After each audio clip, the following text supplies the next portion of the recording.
Item ಯಾವುದೇ ಇರಲಿ try ಮಾಡಿ ಆಚಿ ಚಿಕನ್ ಮಸಾಲಾ.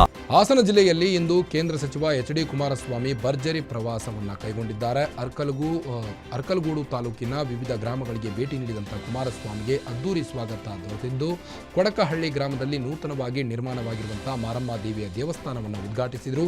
ದೇವಿಯ ಸನ್ನಿಧಿಯಲ್ಲಿ ವಿಶೇಷ ಪೂಜೆ ಸಲ್ಲಿಸಿ ನಾಡಿನ ಸುಭಿಕ್ಷೆಗಾಗಿ ಪ್ರಾರ್ಥಿಸಿದರು. ಈ ಸಂದರ್ಭದಲ್ಲಿ ಸ್ಥಳೀಯ ಶಾಸಕ A Manju, MLC Suraj Revanna ಮತ್ತು ಮಾಜಿ ಸಚಿವ ಸಾರಾ ಮಹೇಶ್ ಸಾಥ್ ನೀಡಿದರು.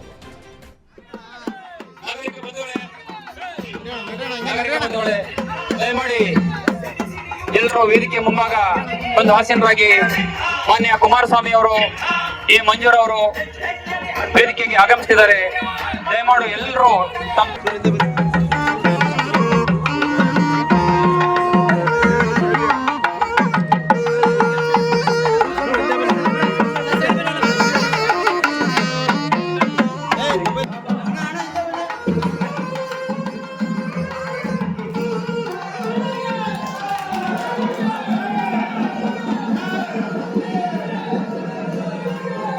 ಸರ್ಕಾರದ ಸಾಮರ್ಥ್ಯ ಎಷ್ಟಿದೆ ಅನ್ನೋದನ್ನ ನೀವು ಈ ಸರ್ಕಾರ ಎಷ್ಟು ಮಟ್ಟಿಗೆ ಕೆಲಸ ಮಾಡ್ತಾ ಇದೆ ಇವತ್ತು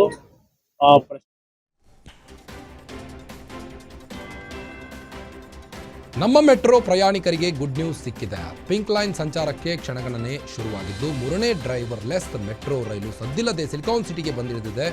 BMRCL ಸಂಸ್ಥೆಯಿಂದ ತಯಾರಾದ ಈ ರೈಲು ಮಧ್ಯರಾತ್ರಿ ಕೊತ್ತನೂರು ಡಿಪೋ ತಲುಪಿದೆ. ಈಗಾಗಲೇ 2 ರೈಲುಗಳು ಬಂದಿದ್ದು, ಈಗ 3ನೇ ಸೆಟ್ ಕೂಡ ಸೇರ್ಪಡೆಯಾಗಿದೆ.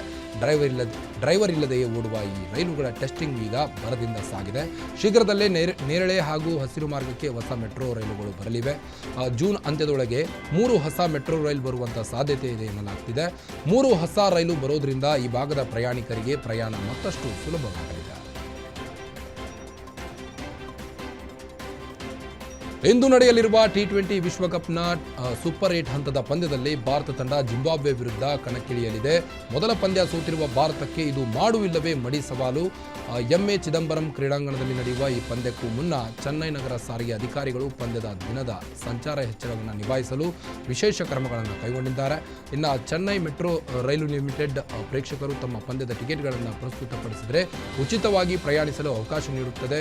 ವಿಶಿಷ್ಟವಾದ QR ಕೋಡ್ಗಳಿಂದ ಎಂಬೆಡ್ ಮಾಡಲಾದಂಥ ಟಿಕೆಟ್ಗಳನ್ನು ಸ್ವಯಂಚಾಲಿತ ಶುಲ್ಕ ಸಂಗ್ರಹ ಗೇಟ್ಗಳಲ್ಲಿ ಸ್ಕ್ಯಾನ್ ಮಾಡಬಹುದು ಮತ್ತು ಆ ದಿನಕ್ಕೆ ಮಾನ್ಯ ಮೆಟ್ರೋ ಪಾಸ್ಗಳಿಗಾಗಿ ಕಾರ್ಯನಿರ್ವಹಿಸಲಿವೆ.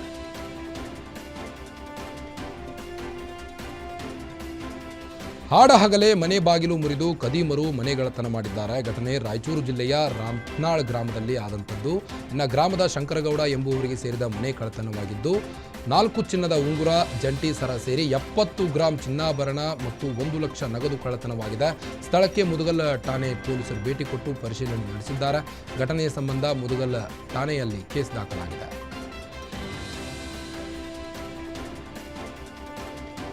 ಪರೀಕ್ಷಾ ಸಮಯದಲ್ಲಿ ಕೈಯಲ್ಲಿ ಪೆನ್ನು ಹಿಡಿದು ಪಾಠ ಕಲಿಯಬೇಕಾದ ಮಕ್ಕಳು ಶಾಲಾ ಆವರಣದಲ್ಲೇ ಕಸ ಗೂಡಿಸುತ್ತಿರುವಂತಹ ಘಟನೆ ಹಾವೇರಿ ಜಿಲ್ಲೆಯ ಬ್ಯಾಡಗಿ ಪಟ್ಟಣದ SJJM ಶಾಲೆಯಲ್ಲಿ ಆಗಿದೆ.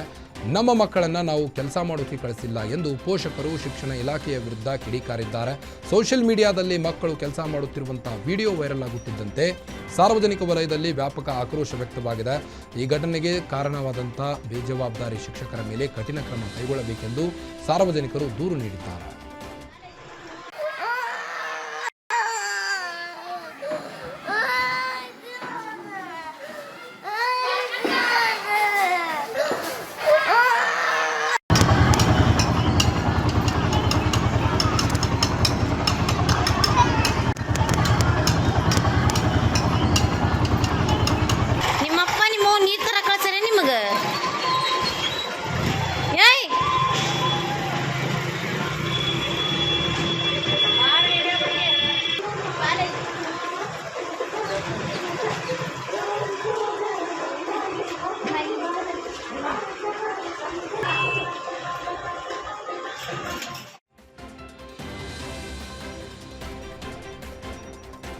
ಹಾಸನದಲ್ಲೊಂದು ಜೀತ ಪದ್ಧತಿ ಪ್ರಕರಣ ಬೆಳಕಿಗೆ ಬಂದಿದೆ. ಬೇಲೂರು ತಾಲೂಕಿನ ಜುಟ್ಟನಹಳ್ಳಿಯಲ್ಲಿ 18 ಜನರನ್ನ ಜೀತದಲ್ಲಿರಿಸಿಕೊಂಡಿದ್ದವರನ್ನ ಪೊಲೀಸರು ರಕ್ಷಿಸಿದ್ದಾರೆ.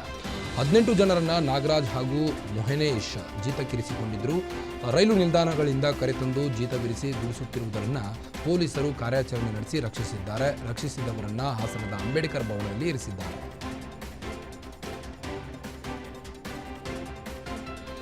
ಕಾಪಿನಾಡು ಚಿಕ್ಕಮಗಳೂರಿನಲ್ಲಿ ಕಾಡಾನೆಗಳು ಬಿಂದಾಸ್ ರೌಂಡ್ಸ್ ಹಾಕಿವೆ. ಕಳೆದ 3 ದಿನಗಳಿಂದ ನಗರದ ಇಂದಾವರ ಗ್ರಾಮದ ರೈತನೊಬ್ಬನ ತೋಟದಲ್ಲಿ ಕಾಡಾನೆ ಓಡಾಡಿರುವಂತಹ ದೃಶ್ಯ ಸಿಸಿಟಿವಿಯಲ್ಲಿ ಸೆರೆಯಾಗಿದೆ. ಇದೀಗ ಆನೆ ಚಲನವಲನದ ಮೇಲೆ ಅರಣ್ಯ ಇಲಾಖೆ ಅಧಿಕಾರಿಗಳು ಕಣ್ಣಿಟ್ಟಿದ್ದು, ಅಧಿಕಾರಿಗಳ ಕಣ್ಣಿಗೆ ಆನೆಗಳು ಕಾಣಿಸಿಕೊಳ್ಳದ ಹಿನ್ನೆಲೆ ಗಜದೋಸ್ತಿಗಳ ಸೆರೆ ಹಿಡಿಯಲು ಡಾಗ್ ಸ್ಕ್ವಾಡ್ ಬಳಸಿಕೊಂಡಿದ್ದಾರೆ.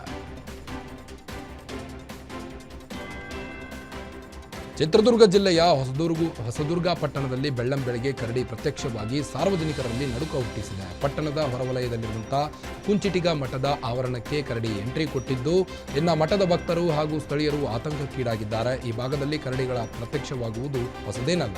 ಪದೇ ಪದೇ ಕಾಣಿಸಿಕೊಳ್ಳುತ್ತಿರುವಂತಹ ಕರಡಿಗಳ ಉಪಟಳಕ್ಕೆ ಸ್ಥಳೀಯರು ಈಗ ಅಕ್ಷರಶಃ ಬೇಸತ್ತು ಹೋಗಿದ್ದಾರೆ.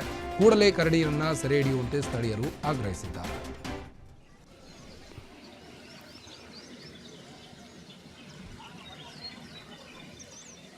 ಇಲ್ಲೊಂದು ಕರಡಿ ಇಷ್ಟೊತ್ತಿನಾಗ ಯಾಕಪ್ಪ ಬಂದಿದೆ ಇಲ್ಲಿ? ರಾತ್ರಿ ಎಲ್ಲ ಬರ್ತೀಯ, ಇಷ್ಟೊತ್ತಿನಾಗ ಬಂದು ತೊಂದರೆ ಕೊಡ್ತೀಯಲ್ಲಪ್ಪ.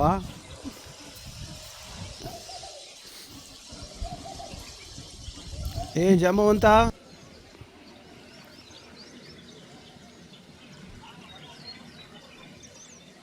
ಇಲ್ಲೊಂದು ಕರಡಿ ಇಷ್ಟೊತ್ತಿನಾಗ ಯಾಕಪ್ಪ ಬಂದಿದೆ ಇಲ್ಲಿ? ರಾತ್ರಿ ಎಲ್ಲ ಬರ್ತೀಯ. ರಾಯಚೂರಿನಲ್ಲಿ ಅಕಾಲಿಕ ಮಳೆಗೆ ಸಜ್ಜೆ ಬೆಳೆ ನೆಲಕಚ್ಚಿದೆ. ರಾಯಚೂರು ಜಿಲ್ಲೆಯ ಸಿದ್ದಾಪುರ ಗ್ರಾಮದ ರೈತ ಕೃಷ್ಣ ಎಂಬುವರಿಗೆ ಸೇರಿದಂತಹ ಬೆಳೆ ಸಂಪೂರ್ಣ ನಾಶವಾಗಿದ್ದು, ರೈತ ಕಂಗಾಲಾಗಿದ್ದಾನೆ. ಕಟಾವಿಗೆ ಬಂದಿದ್ದಂಥ 7 ಎಕರೆ ಸಜ್ಜೆ ಬೆಳೆ ಸಂಪೂರ್ಣ ನಾಶವಾಗಿದೆ. ಅಧಿಕಾರಿಗಳು ಬೆಳೆ ಹಾನಿ ಪ್ರದೇಶಕ್ಕೆ ಭೇಟಿ ಕೊಟ್ಟು ಪರಿಶೀಲನೆ ನಡೆಸಿದ್ದಾರೆ. ಇನ್ನು ಸೂಕ್ತ ಬೆಳೆಗೆ ಪರಿಹಾರ ನೀಡುವಂತೆ ರೈತ ಅಧಿಕಾರಿಗಳು ಆಗ್ರಹಿಸಿದ್ದಾರೆ.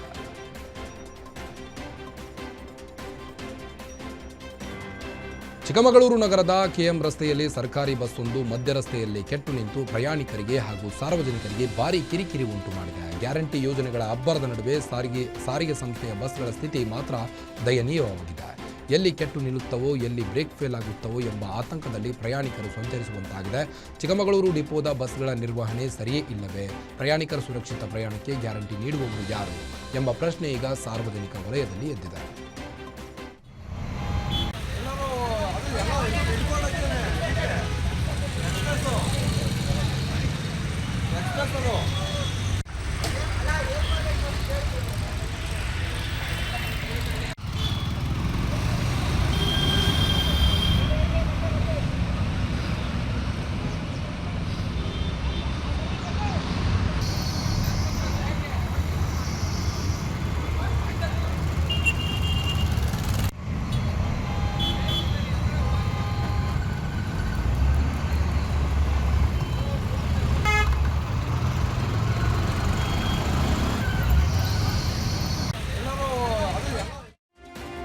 ನಿಮ್ಮೂರಿನಿಂದ ವಿಶ್ವ ಮಟ್ಟದವರೆಗೆ ರಾಜಕೀಯ, ಸಿನಿಮಾ, ಸ್ಪೋರ್ಟ್ಸ್ ಯಾವ ಸುದ್ದಿಯೂ ಮಿಸ್ ಆಗಲ್ಲ.